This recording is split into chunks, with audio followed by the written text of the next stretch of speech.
a série 141, Benefícios da Graça.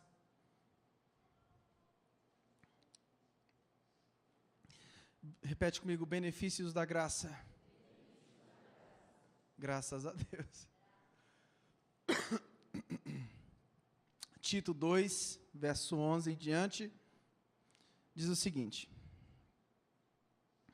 porquanto a graça de Deus se manifestou salvadora a todos os homens, educando-nos para que, renegadas a impiedade e as paixões mundanas, vivamos no presente século sensata, justa e piedosamente, aguardando a bendita esperança e a manifestação da glória do nosso grande Deus e Salvador Jesus Cristo, o qual a si mesmo se deu por nós, a fim de remir-nos de toda iniquidade e purificar para si mesmo um povo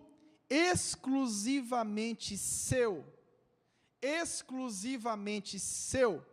zeloso de boas obras.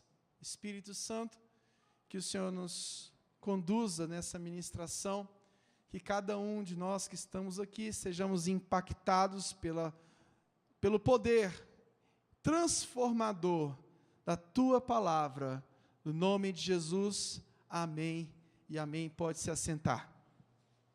Obrigado, pastor. Obrigado. Benefícios da graça de Cristo Jesus. Carta de Paulo a Tito. Tito e Paulo apresentaram o Evangelho de Jesus Cristo à cidade de Creta. Tiveram uma campanha evangelística muito frutífera. E Paulo decide deixar para Tito a função de organizar a igreja em Creta. E nessa carta, Paulo fala com Tito acerca de algumas qualificações que ele deveria ter. Nessa carta, Paulo fortalece a autoridade pastoral de Tito. Eu digo para você uma coisa: ministério pastoral requer muita firmeza na palavra de Deus. Paulo escreve a Tito, fortalecendo na vida de Tito o ministério pastoral, a autoridade para pregar a palavra de Deus, a autoridade para falar a verdade de Deus. E com certeza o objetivo de Paulo, quando ele escreve a Tito, era para que Tito fosse um homem zeloso em detrimento das coisas de Deus. Tito não poderia ter medo de falar das coisas de Deus. Tito não poderia hesitar em ser um preletor, um pregador, um pastor. A igreja de Creta não poderia ser mais uma comunidade de pessoas que se reuniam. Aquela comunidade tinha que ser uma comunidade que carregasse no seu peito as marcas de Cristo. E o objetivo dessa mensagem hoje, querido, é que nós sejamos uma igreja que carregue as marcas de Cristo. Que nós sejamos uma igreja que carregue no dia a dia as pisadas do nosso Mestre. Tudo que nós estamos vivendo hoje é contrário às Escrituras Sagradas. Quando Paulo escreve a Tito, Paulo escreve em detrimento de algumas questões heréticas que existiam, e Paulo era muito zeloso. Paulo era um homem muito zeloso, e ele tinha um propósito. O propósito dele é que as pessoas vivessem uma fé autêntica, uma fé viva, uma fé cristã, baseada num Cristo ressurreto, num Cristo poderoso, num Cristo que ressuscitou, mas um dia voltará. A nossa fé não é manca. Uma fé manca, pastor, quando é que uma fé é manca? Quando ela é exercida simplesmente em prol dos benefícios pessoais que nós podemos ter. O objetivo de Paulo, quando ele escreve a Tito, é que aquela comunidade tivesse uma fé viva, uma fé autêntica. Bom, quando nós falamos de graça, nós falamos de algo muito forte. Graça, no grego, significa charis. O significado é mostrar favor para, ou um favor imerecido que nós recebemos. A graça pressupõe a bondade de um Deus doador e a indignidade daquele que recebe, nós, receptores. A graça pressupõe a bondade de um Deus doador e a indignidade de nós, pecadores. Nós éramos e somos indignos. A pergunta que eu queria fazer para você: o homem coopera na salvação, na sua salvação? Bom, nós falamos de salvação. O homem, ele coopera na sua salvação?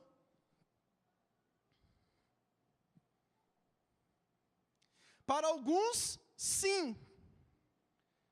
E para quem acredita que o homem coopera na sua salvação,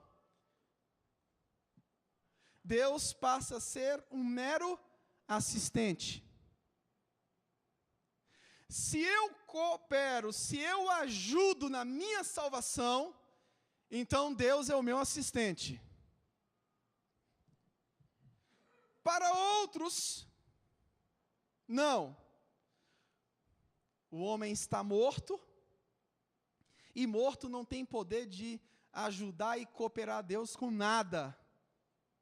Deus é o agente ativo, e o homem simplesmente responde à ação de Deus. Esses outros é o próprio Paulo. Lá em Efésios 2:8 ele diz: sois salvos pela graça, mediante a fé, e isso não vem de vós. Isto não vem de vós. Eu não consigo cooperar com Deus na minha salvação. Primeiro, porque sem Cristo eu estava morto. Morto não tem vontade. Morto não tem poder. Então, eu posso chegar à conclusão de que se o homem participa na sua salvação, então a salvação não vem pela graça, ela vem pelas obras. Só que a Bíblia diz que a salvação não vem por obras, ela vem pela graça, então eu prefiro ficar com a Bíblia. Amém? Amém? Então eu prefiro ficar com a Bíblia. Uma regra de vida cristã: sempre quando você tiver alguma dúvida em relação a alguma coisa, não diga eu acho, diga a Bíblia diz. Graça é um favor imerecido. Pressupõe a bondade de um Deus bondoso, doador, e uma indignidade de todos nós. E eu queria falar hoje sobre os benefícios da graça. Queria que você prestasse muita atenção nesses 5 benefícios da graça, porque esses 5 benefícios da graça são os pressupostos principais para a nossa existência. 5 benefícios da graça, conforme o texto de Tito. Primeiro benefício da graça é o benefício da salvação. Versículo 11 disse: porquanto a graça de Deus se manifestou salvadora a todos os homens. O benefício da salvação. O louvor cantou que acho que 2 canções sobre a volta de Jesus. E como nós precisamos falar sobre a volta de Jesus. E como a volta de Jesus precisa estar cravada no nosso peito. Porque o primeiro benefício da graça foi o benefício da nossa salvação. Você não foi salvo porque você é bom. Você não foi salvo porque você cooperou. Você não foi salvo porque Deus achou alguma coisa de interessante. Você não foi salvo porque você tinha algo para contribuir nessa obra. Não, você foi salvo porque Deus é bom. Você foi salvo e eu fomos salvos porque Deus é bom. E a sua misericórdia dura para sempre. Então, o primeiro benefício é o benefício da salvação. A graça está disposta para a nossa salvação. A graça se manifestou em nossas vidas. O livro de Lucas, capítulo 1, fala de algo muito forte no tocante à nossa salvação. Versículo 75 de Lucas diz o seguinte: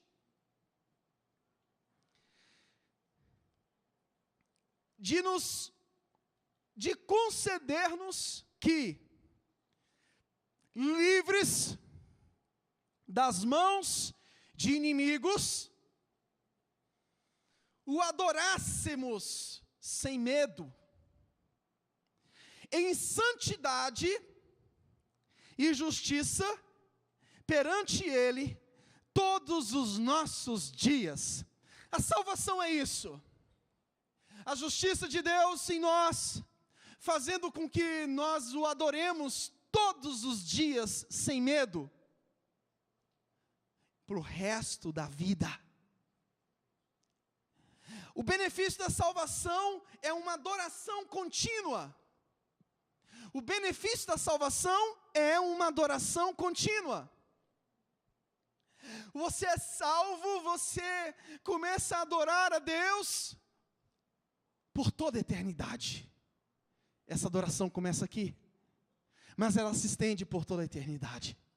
Então, o primeiro benefício da graça é o benefício da salvação. Segundo benefício da graça, renúncia à impiedade. Versículo 12.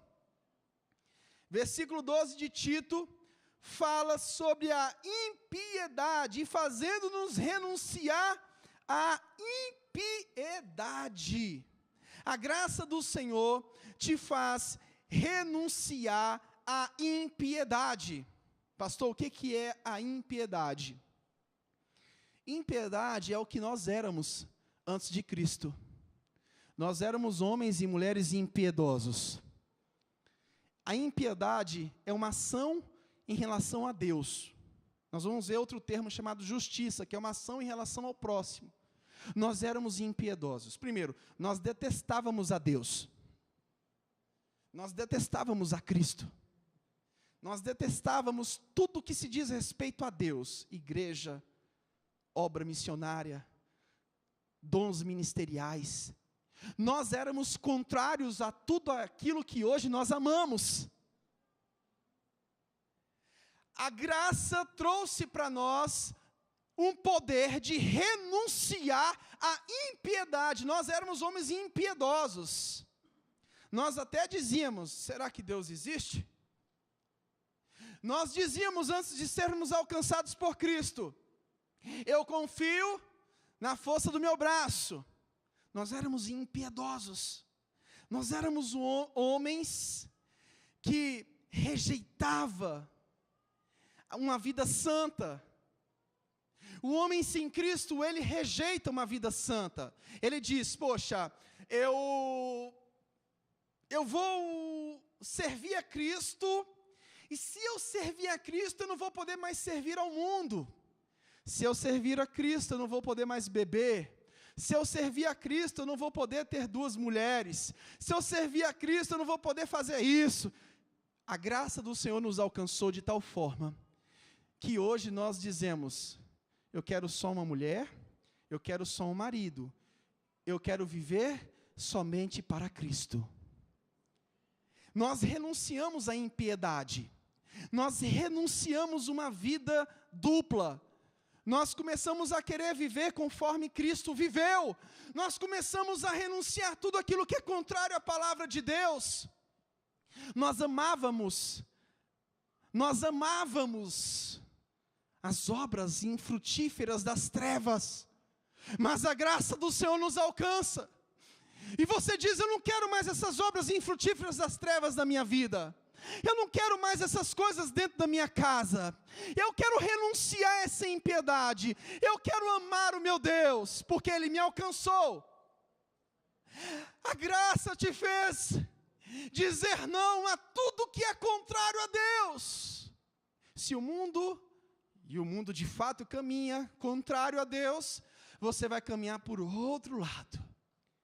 Se um amigo teu, que se diz crente, começa a andar contrariamente às coisas de Deus, você diz: essa amizade não serve mais para mim, porque eu quero as coisas de Deus. Eu quero as coisas do alto. Por quê? Porque primeiramente eu não tive poder para querer. A graça do Senhor me alcançou, e essa graça me alcançando, eu tenho agora poder de Deus para dizer não. A graça do Senhor, depois que te alcançou, depois que nos alcançou, nos deu o poder para sermos feitos filhos de Deus. E o Filho de Deus, ele tem, com certeza, o poder de Deus para dizer não. Renúncia da impiedade. Terceiro benefício da graça de Deus: renúncia às paixões mundanas. Versículo 12 diz: a graça de Deus nos educou para que, renegada a impiedade e as paixões mundanas. A partir do momento que você professou publicamente que Jesus Cristo, a partir do momento que você nasceu de novo, você confirmou o seu novo nascimento no batismo, a partir do momento que o poder de Deus veio sobre a sua vida diária mudou. Nós éramos apegados à carne, nós éramos apegados aos prazeres mundanos,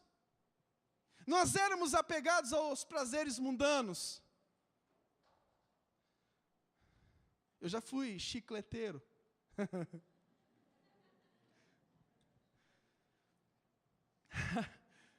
Eu tenho certeza que eu não tinha nascido de novo. Eu fui criado na igreja, pequenininho. Fui ouvir, mas na adolescência, eu comecei a gostar do chiclete com banana. Meu pai morava em Feira de Santana, o berço dessas bandas baianas. Mas Deus não permitiu que eu fosse muito longe, não. Foi bem rápido. Deus puxou minha orelha assim. A minha corda era muito curta. Eu queria ir, mas Deus falou assim: não vai não, tem algo melhor para você. A graça de Deus se manifestou tão poderosamente na minha vida. Eu estava conversando com a Raquel e com o Lincoln hoje, que assim como o Jaime falou aqui, eu sou fruto de uma família disfuncional. Assim como ele contou o testemunho, eu quero contar o meu também. Eu sou fruto de uma família disfuncional. Já perdoei meu pai, já contei isso. Meu pai veio aqui várias vezes. Vocês conheceram meu pai, alguns de vocês conheceram, partiu agora. Mas eu sou fruto de uma família disfuncional. Eu tinha 2 destinos para mim. Terríveis. Que dizem que quem é criado com vó, ou vira isso, ou vira aquilo. Não virei nem isso, nem virei aquilo.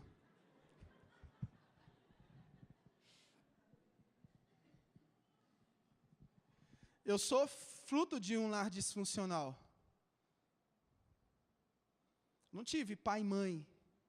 Eu sempre digo para minha esposa: sua responsabilidade é muito grande, porque você teve exemplo, você teve pai e mãe perto de você. a sua responsabilidade é muito grande, porque você teve esse exemplo, você não tem como fugir disso, e nem eu posso fugir. Mas eu era para ser algo terrível nessa sociedade. Eu estava vendo uma entrevista de El Salvador, uma entrevista na Record, que eu quero ver se eu consigo essa entrevista no YouTube. Um repórter muito ousado entrevistou alguns traficantes de droga.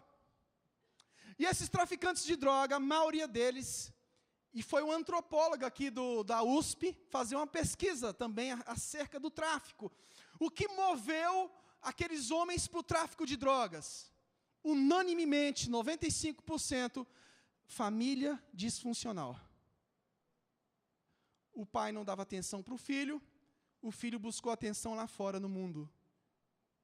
O tráfico foi a forma de o filho se achar poderoso. O filho não tinha um pai que dizia, você é o cara, que o filho precisa disso, sabia? Meu filho, parabéns. Muito bem, meu filho, você é o cara, você vai ser o melhor, você vai ser... Agora, é claro que há exceções do que eu estou falando. Mas eu digo que 95% dos casos daqueles traficantes que foram estudados lá em El Salvador, foram casos de lares disfuncionais. Os meninos não tinham a aprovação, eles não eram elogiados o suficiente, e eles começaram a receber elogios lá fora. E eles relataram para o repórter, eu sofri com um pai que não me dava amor, carinho, afeto.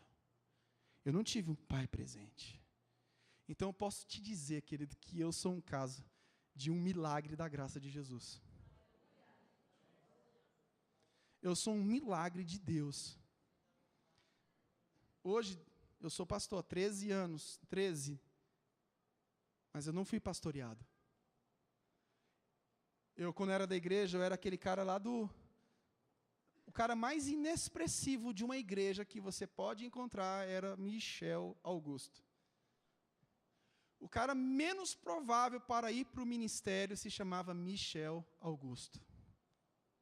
O cara mais tímido da igreja que eu era, que nunca seria um pregador da palavra, se chama Michel Augusto. Quando eu ia apresentar um trabalho na sala de aula, eu urinava. Eu urinava. Eu era a pessoa menos provável para estar aqui hoje. Mas existe uma graça que nos salva e nos faz renunciar às paixões mundanas.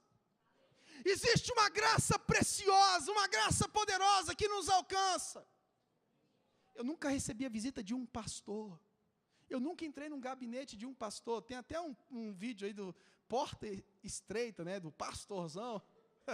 Não sei se vocês já assistiram o vídeo do pastorzão, que o cara chega lá no gabinete. Eu nunca soube o que é isso, eu nunca soube o que é uma visita pastoral, eu nunca soube nada disso. Eu era de dentro da igreja, eu tinha todo o indício de ser a pior peça do mundo. Por isso que eu digo para você, que quando a graça de Jesus nos alcança, pode o inferno se levantar contra você. Quando a graça do Senhor nos alcança, pode o príncipe das trevas querer lutar contra você, mas ele vai perder. Quando a graça do Senhor nos alcança, não importa de onde você veio, se você veio de um lar disfuncional, se você veio de um ambiente difícil, promíscuo, meu querido, nada disso pode servir de desculpa para nós servirmos a Deus, porque Deus nos entrega uma graça maravilhosa. Uma graça que nos tira de onde nós estamos, na situação que nós estamos. Ai, pastor, é porque você não conhece a minha história. Aconteci isso. Não importa o que aconteceu, se a graça do Senhor te alcançou, ela te tira da lama, ela te tira do abismo, ela te tira lá de baixo do pior lugar.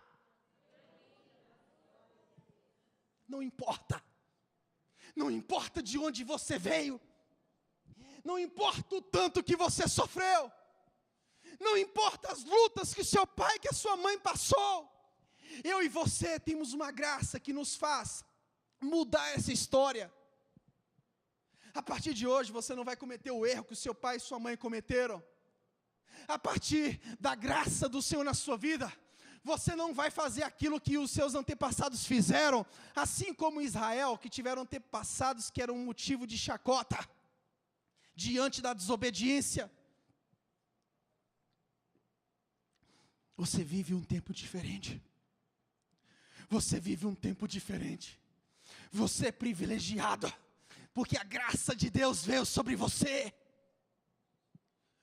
Você começou a renunciar às paixões mundanas. Você começou a renunciar às afeições da carne. A carne gritava demais.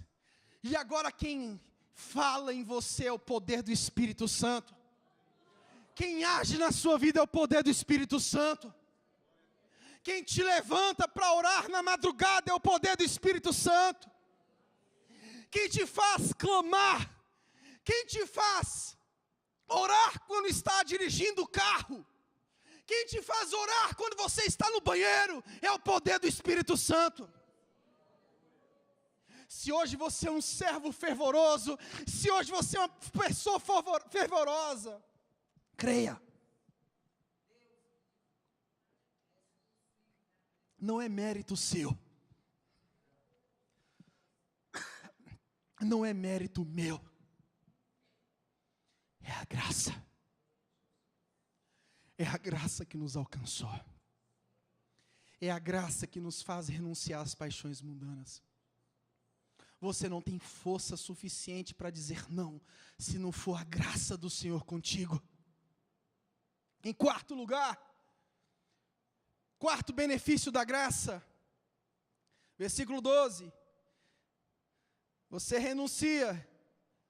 A graça nos educou para renunciar uma vida injusta. Uma vida impiedosa são atitudes em relação a Deus. Repete comigo. Vida impiedosa era a sua atitude em relação a Deus. Vida injusta era a nossa atitude em relação ao próximo. A graça do Senhor nos ajuda a renunciarmos uma vida injusta para com o nosso próximo. A nossa tendência na vida é de sermos injustos. A nossa tendência diária é de sermos injustos. É de errarmos diariamente com o nosso irmão. É de errarmos diretamente com o nosso próximo. Mas a graça do Senhor vem e diz: não faça isso. Pense. Se você fizer isso, você vai prejudicar o seu irmão. Se você fizer aquilo, você vai prejudicar o seu cônjuge. A graça do Senhor nos ajuda a renunciar a uma vida de injustiça. Nós somos tentados a ser injustos o tempo inteiro. Nós somos tentados a pagar o mal com o mal. Nós somos tentados a pagar na mesma moeda. Quando alguém vem e diz, ou alguém faz alguma coisa contra você, você e eu, a nossa primeira reação é o seguinte: vou responder à altura. Você é mal criado, sim ou não? Gente, pelo amor de Deus, dá uma vontade de ser mal criado? Não dá? Hã? Gente, só eu que sinto isso? Gente, dá uma vontade de ser mal criado. Dá uma vontade de dar umas respostas assim na lata. Dá uma vontade de mandar a pessoa ir para o céu. É porque crente não manda ninguém para o inferno. Crente diz, vai para o céu. O povo no mundo que diz, vai para o inferno, vai para o diabo que te carregue. Aí o crente, ele usou uma estratégia, vai para Deus que te carregue. Leve logo, Deus, carregue logo. Dá uma vontade de dar umas respostas mal criadas. vai ver agora, deixa eu responder isso aqui. Deus vem e diz, calma, fulano. Fulano, calma, não responda agora esse e-mail. Se você responder agora, você vai soltar, vai descarregar muita fúria. Sim ou não? Sim ou não? Quando alguém vem e te desafora, a vontade que dá, rapaz, eu vou pegar agora e vou responder na mesma medida. Vem cá, fulano, vem cá, encosta aqui. Encosta aqui, deixa eu te falar um negócio aqui. Encosta aqui. Rapaz, você está pensando que você é o quê? Você está pensando que você é o último biscoito do pacote? Deixa eu te dizer uma coisa, você não é nada. A vontade humana que a gente tem é de fazer isso. É de esganar, sim ou não? É só eu que sinto vontade de esganar, tem hora? Tem hora que tem vontade de esganar. Eu falei, rapaz, que diacho é isso? Que mentalidade é essa? Ui, meu Deus, que ódio! E Deus vem com a graça e diz, meu filho, que ódio é esse? Meu filho, tira isso do seu coração, isso não vem de mim. Aí você fala, estou mais calminho, Deus.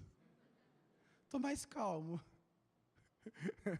Tinha um personagem, né, do humorista que dizia, estou mais calminho. Era o Tolerância Zero. Quem lembra do Tolerância Zero? Saraiva! Aí a esposa dele vinha e estou mais calmo. Cara, tem hora que dá vontade de agir igual Saraiva. Sim ou não? Todos nós temos um pouco de Saraiva. Todos nós temos um pouco disso, de querer agir como Saraiva, de querer fazer como ele. Tolerância zero. Eu peço, Deus, me dê sabedoria.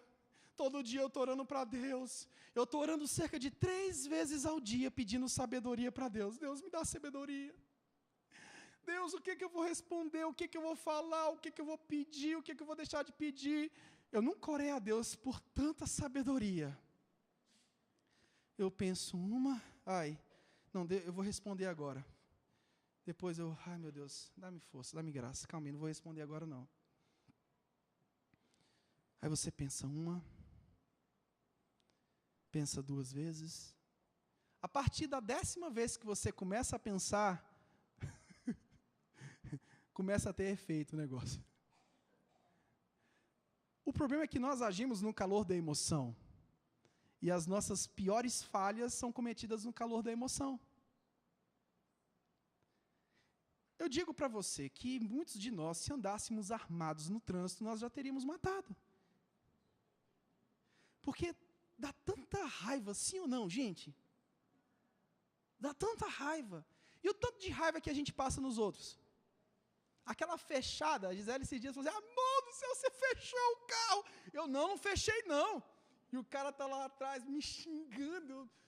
Na verdade, eu cometi uma barbeiragem, eu não fechei o cara. Mas eu fechei o cara.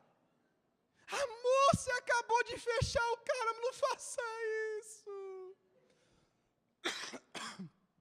Renúncia a uma vida injusta. A gente precisa sempre renunciar a uma vida injusta. A gente quer pagar o mal com o mal. A gente quer nós queremos responder à altura. Nós não queremos levar desaforo para casa. E eu aprendi uma coisa, vida de crente é levar desaforo para casa. Repete comigo, vida de crente é levar desaforo para casa. Todas as vezes que eu não levei desaforo para casa, eu fiz besteira. Eu falo, meu Deus do céu, que eu fiz? Por que eu falei isso? E sabe de uma coisa? Todas as vezes nós não nos perdoamos. Eu não me perdoo. Por que eu falei aquilo? Cara, eu sou um homem crente. Eu sou um homem que conhece a Bíblia. Por que eu fui falar daquele jeito? Por que eu fui responder daquele jeito? Eu não me perdoo, seu burro. Você já se chamou de burro? Quem já se chamou de burro assim, além de mim? Eu tenho que confessar meu pecado para vocês confessarem também. Quantas vezes eu falei assim, cara, Michel, você é muito burro. Não era a hora de conversar. Michel, não era a hora de conversar, não era a hora de abordar isso, não era o momento, não era o momento. Oh Deus, dá-me graça para eu renunciar a uma vida injusta. Não adianta a gente dizer que não é injusto. Por natureza nós somos injustos. Renuncia a uma vida injusta. Em quinto e último lugar.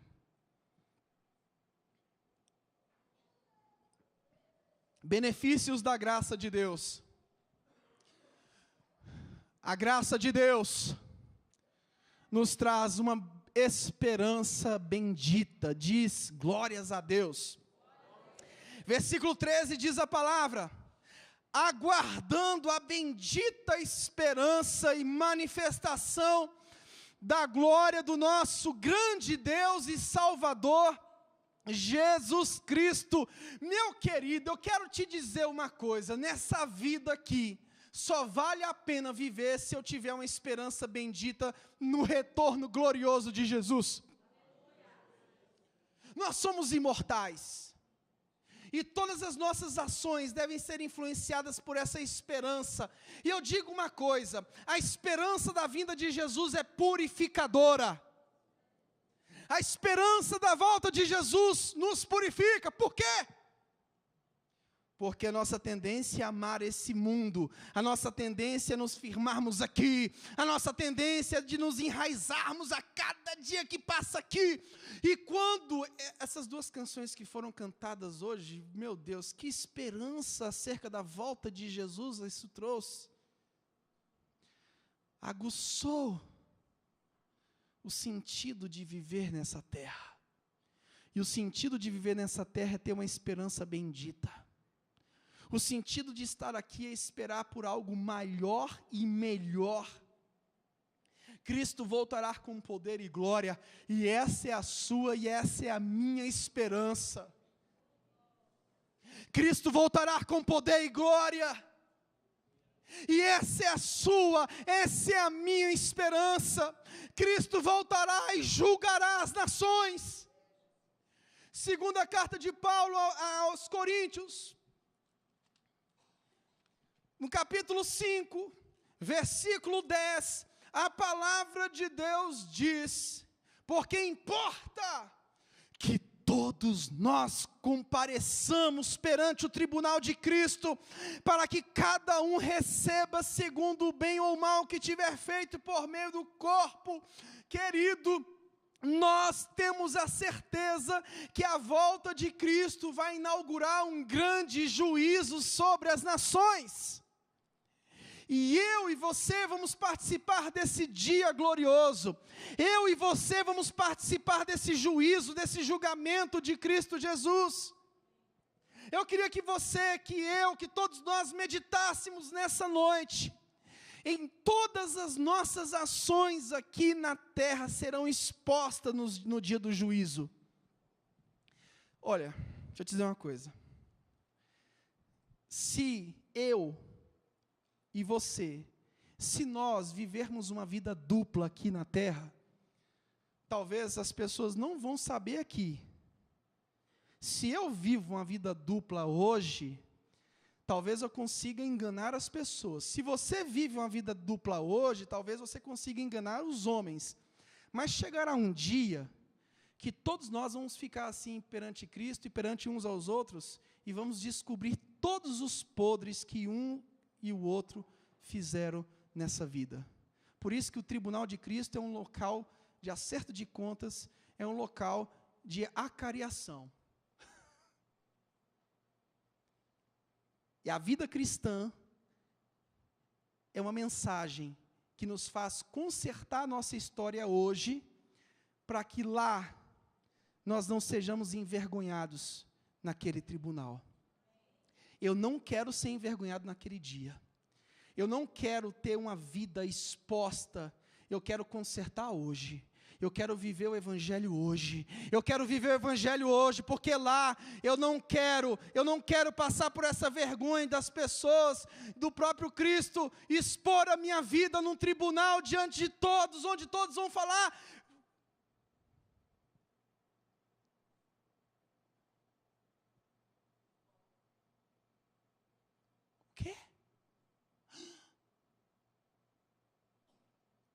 fazia isso. Por que da igreja? A igreja é um local onde a palavra de Deus é pregada, para que naquele dia, no dia do tribunal, nós recebamos uma palavra: vinde, benditos de meu Pai. Vinde, vem para cá. As nossas obras vão ser reprovadas no dia do juízo do Senhor. O momento de você e eu consertarmos as nossas vidas é agora. Aquilo que está na sua mente, aquilo que está na minha mente, aquilo que está no oculto vai ser revelado naquele dia. Vai ser revelado naquele dia. Nós somos profissionais, nós, ser humanos, somos profissionais em continuar carregando um pecado, em virtude daquele pecado não ser visível, não ser visivelmente reprovado pela sociedade, mas esse pecado oculto, que ninguém vê, ele vai ser exposto no dia do juízo. Ele vai ser exposto no dia do juízo. O tribunal é isso, é uma exposição pública. É uma exposição pública. Por isso que o texto diz, olha, viva uma vida piedosa, uma vida justa. Por quê? Porque a nossa esperança está na vinda de Jesus. E a vinda de Jesus vai trazer muito choro e muito ranger de dentes. Muito choro e muito ranger de dentes. Eu quero amar a vinda de Jesus. Eu quero esperar. E a principal felicidade que eu vou ter é com a volta gloriosa de Jesus. A minha principal felicidade. Meu querido, eu quero te falar uma coisa, olha para mim aqui. Existem algumas alegrias que você e eu vivemos aqui na terra. Mas a principal alegria que eu quero alimentar na minha vida é a alegria da volta de Jesus. Você sabe que quando você compra um sapato, essa alegria de comprar um sapato dura até o momento que você chega em casa e coloca o sapato no armário e diz, que bonito, acabou a alegria. A alegria de um carro novo dura até 2 semanas, segundo as pesquisas. Até a primeira e a segunda semana você compra um carro, aí você estaciona o carro, e você já percebeu? Você estaciona o carro e sai olhando assim para trás. Não é? Não é? Sim, quando você compra um carro, não é assim? Você lava o carro. Eu fui daquele de passar pretinho no pneu do carro, para bater o ponto. Não é bom passar o pretinho no pneu do carro para bater o ponto? Na casa da namorada? Não é? Que coisa mais gostosa, não é? Aquela coisa, você passa lá o produto no painel, deixa o painel brilhando. Depois que casa, o painel fica feio, que fica sujo. Não lava mais. O pretinho do pneu, cadê? Nunca mais comprou o pretinho do pneu. Enfim, você compra o carro, na primeira e segunda semana, você estaciona o carro e olha. Você está admirando a beleza do carro. Opa, que carro bonito, né? Aí você anda mais um pouco e olha mais um pouco. Poxa, mas que carro bonito, rapaz. Depois da segunda semana, você passa, nem olha mais para trás, porque aquela alegria já se foi. A alegria que eu quero alimentar é uma esperança viva do retorno glorioso de Jesus. A alegria que eu quero alimentar, a esperança que eu tenho que ter, a esperança que eu quero alimentar, é a bendita esperança gloriosa do retorno de Jesus Cristo. Meu querido, eu quero te dizer uma coisa. Não alimente outras alegrias na sua vida. Você pode ter muitas alegrias aqui na terra. Sim, pode ter. Muitas alegrias. São muitas as emoções. Tem hora que você passa por momentos de alegria. Passa por tristeza. Mas a alegria que eu quero ter é de uma esperança de viver eternamente com Ele. Eu quero aguardá-lo. Eu quero aguardá-lo. Pastor, o que tudo isso tem a ver comigo hoje? Você está falando só do futuro? Não. Eu quero te avisar que eu estou falando do presente. Versículo 14. O texto diz que nós fazemos parte da propriedade de Cristo, o qual a si mesmo se deu por nós, a fim de remir-nos de toda iniquidade e purificar para si mesmo um povo exclusivamente seu, zeloso de boas obras. Querido, nós somos propriedade de Cristo Jesus, diga amém. Ele se entregou por mim, por você, para nos remir de toda iniquidade e nos fazer propriedade sua, hoje, no tempo presente. Antes que Ele volte, eu já sou dele. Antes que Ele volte, a minha vida está nas mãos dele. Eu sou guiado por Ele, eu sou alimentado por Ele, eu vivo por Ele.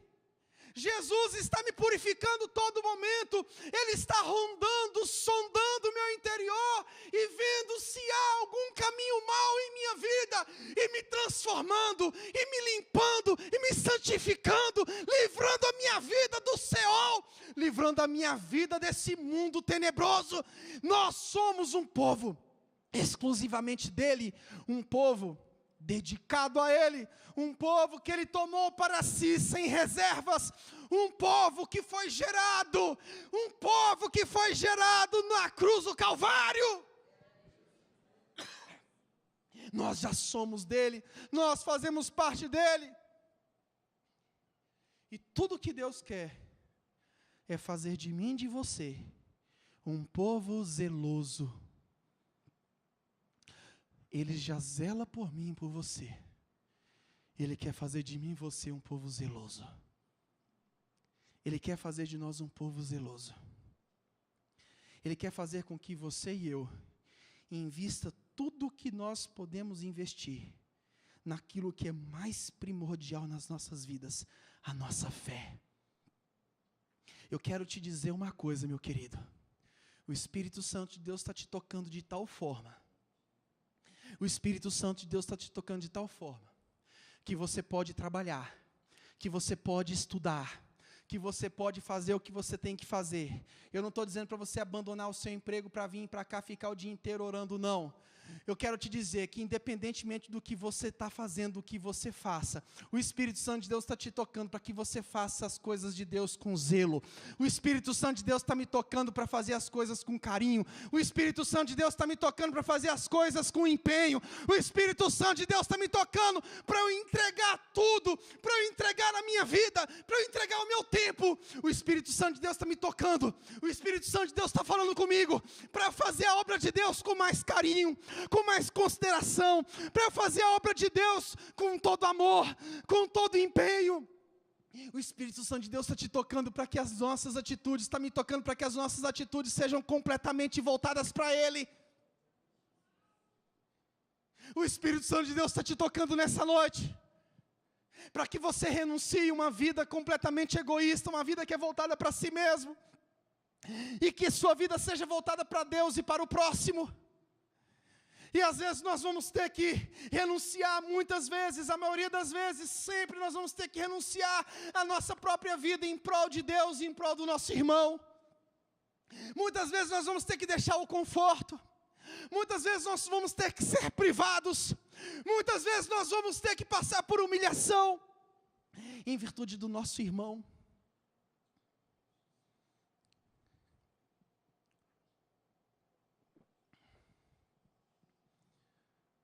Uma vez eu falei para um rapaz, um candidato que queria ser pastor na Convenção Batista.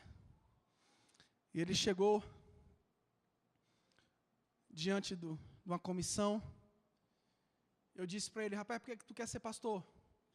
E pensa num cabra nervoso, fica eu nessa hora. Não é por poder, não. Eu disse: rapaz, por que tu quer ser pastor?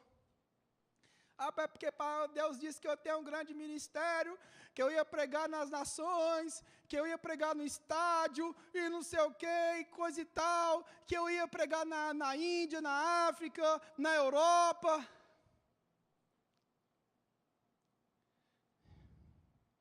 Deixa eu eu te falar uma coisa aqui. Chamada pastoral não é glamour, é sofrimento. O que a gente mais passa é sofrimento e humilhação. Eu digo, para que você quer? Para que você está aqui?